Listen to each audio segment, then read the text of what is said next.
imposed solutions and timelines generally don't work, at least typically don't alleviate the kind of suffering that they are seeking to. What should be in place or expected from the Palestinian leadership before it could even be ready for the kind of relief that's being brought? I'll start quickly on that. I think, first of all, the Palestinians should be urged to restart negotiations. We know that Prime Minister Netanyahu is willing to negotiate without preconditions at any time, and has been in that posture for many years.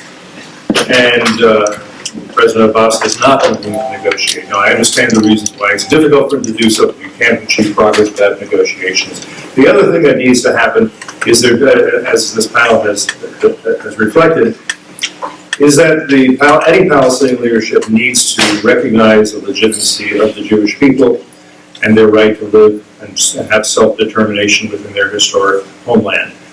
Once that is recognized, then there can be a fruitful discussion of where the borders should be and how to establish the self-determination in a meaningful way for the Palestinians in the West Bank and Gaza.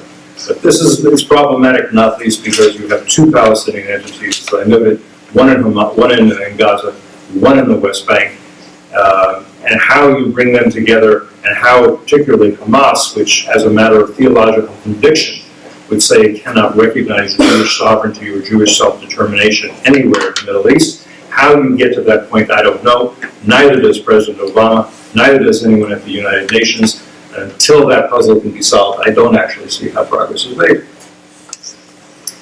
I think in addition to beginning direct negotiations, I would say by eschewing the use of the United Nations as a vehicle for doing an end run around actual acceptance of a Jewish state and recognition of the other, it does a tremendous disservice not only to the cause of peace, but also to the UN itself. I mean, the institutions of the UN have been hijacked one after another, and their legitimacy suffers. UNESCO suffered by the Palestinian using it to claim that the Jews had no connection with the 3,000-year-old Temple Mount, and it made a laughingstock of the organization as a body committed to the protection of heritage.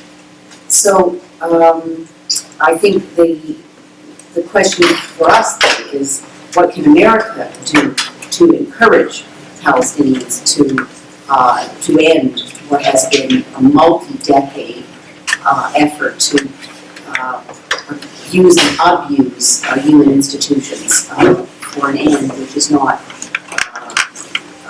in consonance with true democratic values and peace in the region. I would also add that the Palestinians can show that they're serious for peace by putting an end to all the incitement to violence and the glorification of terror. Currently, the Palestinian Authority is financially rewarding terrorists that are in Israeli jails, and if the Palestinians want to show the world that they are serious for peace with Israel, that they need to stop financially supporting terrorists, and they need to stop the indoctrination that's going on through their school systems, as well as in their social services. And I think this question is directed to all of you, but perhaps initially to Ms. Bayevsky.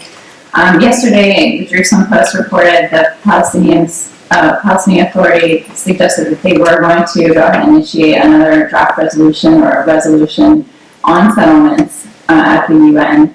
What would be, and you have delineated some of the effects of what would be the implications of that, but specifically with the BDS movement to American businesses, what would be a sufficient context and extent of, it seems like it would be very difficult for businesses to even function just because of the way the world works nowadays. If any business has any association with a settlement, if it's illegal as a matter of law, what would be the implications of that? well, they would be profound, and there's just simply no point in trying to minimize it as a, what happens normally at the United Nations is there's suggestions that float around about how awful the resolution could be, and then it becomes something much smaller so that the other side can feel like they won it because it wasn't that as bad as anticipated. And that's what we have to avoid. Even focusing in only on the issue, not of parameters, not a final state solution, not declaring a Palestinian state, all of which potential we don't know, but just focusing on settlements would be an enormously retrograde move. And as I suggested, that we have the Human Rights Council currently creating a blacklist of corporations all around the world, not just American corporations, that do business with, or in other words, support settlements directly or indirectly, which basically means anything to do with Israel. And so the economic, the list will be released this coming March. Hopefully the United States is not a member of the Human Rights Council when it convenes to put that forward. But you can imagine if you're on the list and the Security Council has declared settlements to be illegal, there will be a massive campaign then, and BDS movement will be energized as it never has before. I mean, it's on college campuses, there are various other places, there are efforts to fight back against the slander. But if it's illegal, then BDS has been legitimized. And so this list of American corporations will suddenly become a tool for both political advocacy and legal one. We can't underestimate the kind of lawfare that might be unleashed. So the implications are really profound. And to do that, to make such a drastic change in American foreign policy just weeks before leaving office, bipartisan foreign policy, as I say, it's simply a profound insult to the integrity of our political process.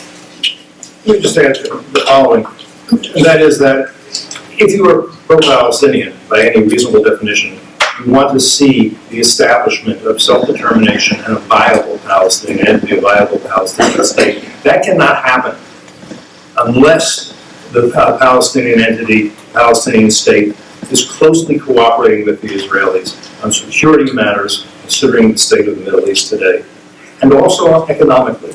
It would to be a viable Palestinian state rather than forever a ward of the donor community. The Palestinian state must have economic relations with Israel. Those waging economic warfare against Israel, BDS campaign, certainly among them, and others, are trying with some success to prevent the Israelis and the Palestinians from cooperating. They are against what they call normalization in any way. And just to give you one example of what that has meant, is you have the international firm based in Israel called SodaStream. I've interviewed the CEO. And some years ago, as a matter of principle, he decided to open up a SodaStream factory in the West Bank and provide jobs at Israeli wages, jobs that would pay the same to Israelis, Palestinians, men and women, to provide health care for all his employees, even knowing that his Palestinian employees often had 10 people that they had to support and they had to have health care. He did all that as a matter of principle. Those waging economic warfare, the BDS movement, came at him incessantly. Now, he says that's not the reason he closed the factory, but I suspect it was a large part.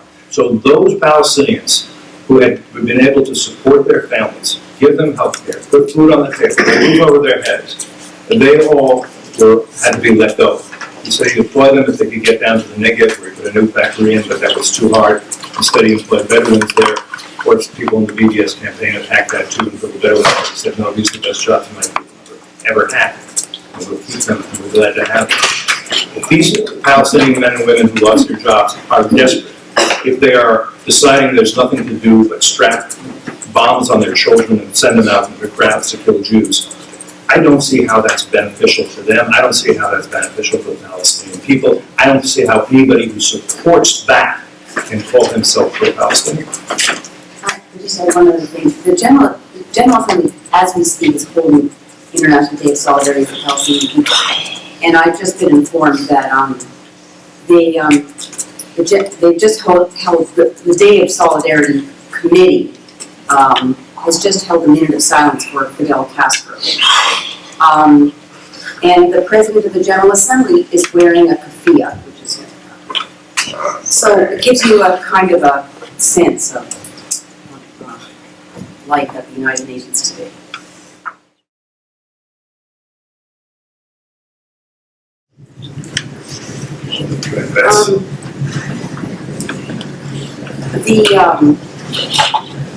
Well, there was substantial criticism of Mr. Trump during the election campaign from UN auspices, particularly from the UN High Commissioner for Human Rights, who is our Jordanian prince. He lectured the United States on what democracy does or doesn't require. And so, at this point in time, the question is, up until for the last few years, congressmen have actually not insisted on a full accounting of how much money the United States taxpayer pays to the United Nations. There are the regular budget, then there's the extra budgetary, then there's voluntary contributions. And so when you add it all up, it's billions and billions of dollars. We ought to know how much it is in total and what is the actual annual amount spent on the UN overall. If you add in all the voluntary contributions, it goes up to as high as $40 billion annually. So I would venture to suggest that it is a good time to think about how that money is being spent and whether it's valued for dollars. And that should have been a question that was asked for the last 8 years, and whoever the next president might have been. And one assumes that President Trump will ask those tough questions too, as he will on a number of other fronts. Value for money, that's what the American taxpayers deserve. And where the UN is in disconnect with American values, there ought to be consequences for that, in my own estimation. So accountability is what it's all about. And the fact that the UN is running in the opposite direction is not a reason to go slow.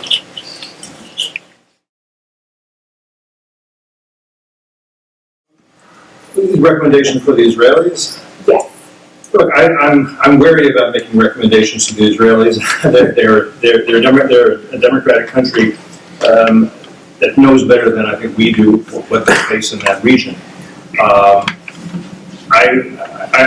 would say that it is correct that the Israelis are willing at any point, and have been for some time, to sit down and negotiate with the Palestinians.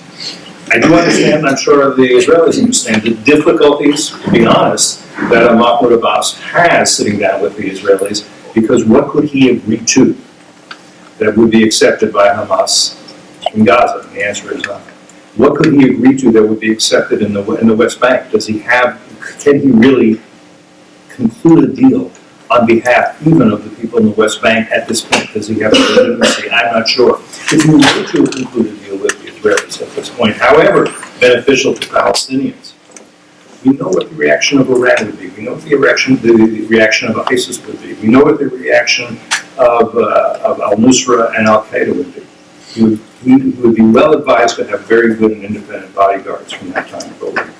It is a very difficult situation. I think one has to be honest at this moment, and I hope President Trump understands this, that this may not be a situation ripe for a resolution at this moment.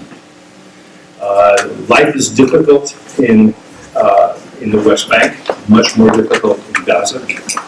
It's much more difficult in the parts of Syria that have been under occupation by the Islamic State, by Al-Qaeda and its affiliates, by Hezbollah, and by the Islamic Revolutionary Guards of Iran. I think at this point one needs to protect the peace and the relative prosperity you have in these places and look towards the future. My guess is that Mahmoud Abbas is not the one who is going to be able to conclude a peace agreement with the Israelis. We do not know who his successor will be, and we do not know if his successor will be able to represent all of the Palestinians. Now, you're absolutely right. There are forces, there are far right-wing forces at large in the world today we should be wary of. There are far left-wing forces in the world today we should be wary of. And the General Assembly is eulogizing Fidel Castro after 50 years of dictatorship. That's concerning, because that part of the left is very powerful in the world and right there on the east side of Manhattan. So there are many challenges out there. I also have to say, I think that in the present circumstances of the Middle East, it just isn't likely that, although it's not impossible, that the Israelis will be able to settle their conflicts first. I think that other parts of the Middle East may have to calm down. I mean, the quick answer is we don't know. Abbas has not put in place a succession plan. There is one under Palestinian law. It would go to, as I understand it, the Palestinian legislature, and that would probably mean somebody from Hamas would in effect, to make legal claims that he takes over as the Palestinian Authority. I doubt that within the Palestinian Authority, the PLO or Fatah would allow that to happen. So what you could easily imagine is something similar to what happened in Gaza after the full Israeli withdrawal, which was what? It was a civil war, not a virtual civil war, a civil war. Right. And in the end, Fatah members being kneecapped and put in wheelchairs for the rest of their life, being tied up in thrown out buildings until Hamas had full control of Gaza, and that became the winner of that civil war. Yes, you could have something like that, or worse, in the West Bank. We just do not know. There are various figures who would like to succeed Abbas. He has not given any of his blessing. And even if he did, I'm not sure that would be as positive, because his support is weak within the West Bank.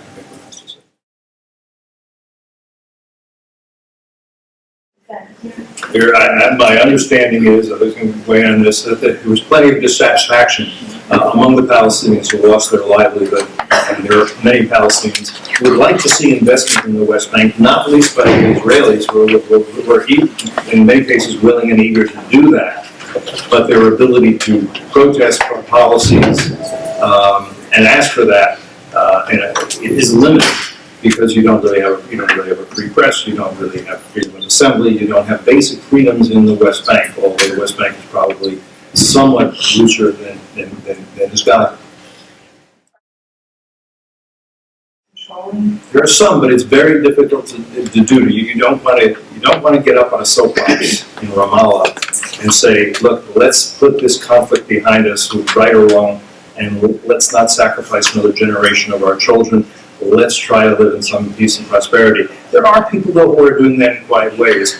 There's a development called Rawabi, which is, I'd say, north of Ramallah. It is the first planned Palestinian city. It's a $1 billion project. It's on a hill, beautiful apartments. It's meant to be a high-tech, an IT center.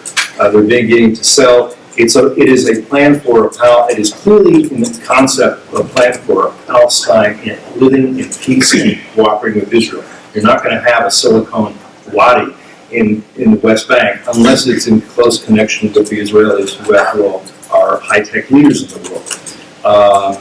There are those who are trying to do it quietly. They're not being critical, particularly of the Palestinian Authority, because if you want to build something in the West Bank, you don't do that.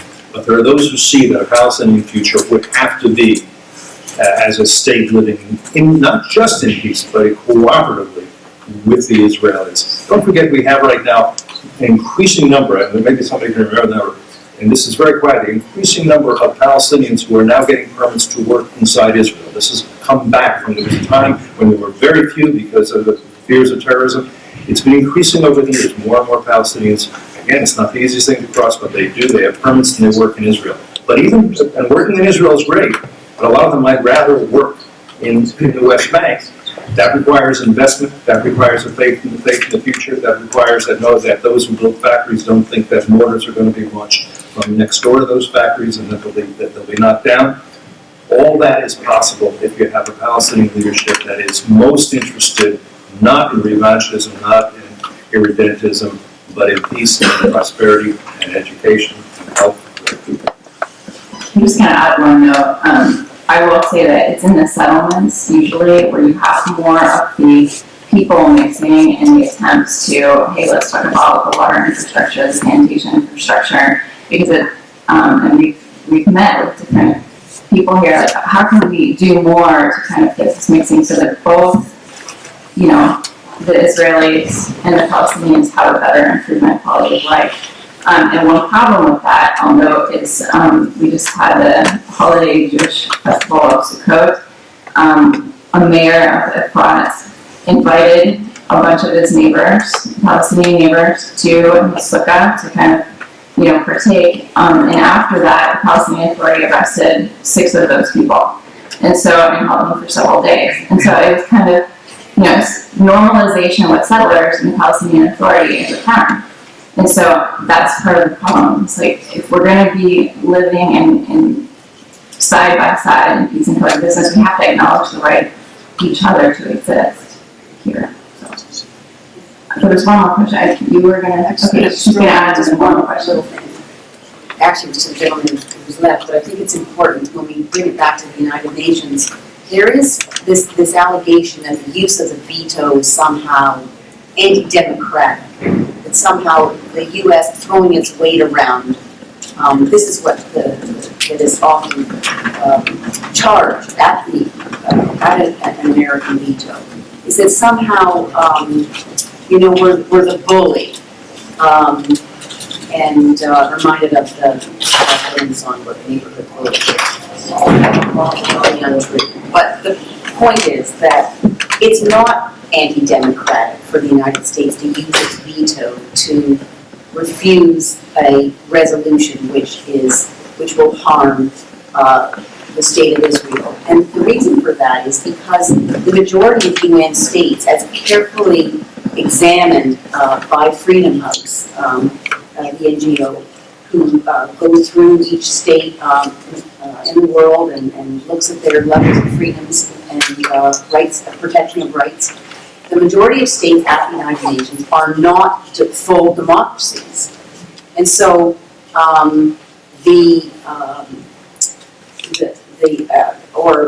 Mr. Abbas, of course, is entering the 12th year of his 4-year term in office.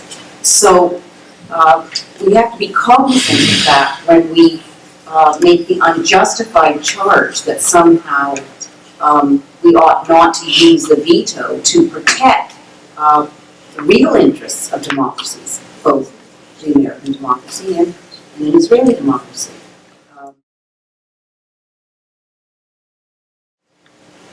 Well, Anna knows better than I, but I can tell you the General Assembly has no power to make international law. Simple as that. Am I correct, man? Yeah. No The power. Security Council? I mean, people, Yes, I mean, the one of the Security things, Council can do. the Security Council can make laws under Chapter 7. But the General Assembly doesn't have that power. People think it does, but they're wrong. And people cite General Assembly resolutions as though they were international law. They are not. And there is some dispute about what international law is. After all, you don't have an international legislature. You don't actually have an international Supreme Court. What the Secretary General of the UN says is not international law because he says it. None of that is true, but it is widely so perceived. So the Security Council does have the capacity to make law. And we don't know what form this potential resolution might have. But cast in a certain way, depending on how it's written, it can have the force of law, which makes it, of course, extremely dangerous to be imposed. but it is a long, decades-long campaign to use the United Nations to avoid coexistence. And it succeeded because of the composition of the United Nations itself. And the only thing, as I've said, standing in the way between Israel and this profoundly anti-democratic mob mentality is the Security Council veto of the United States. And we don't need to apologize for its use when it threatens the values we hold.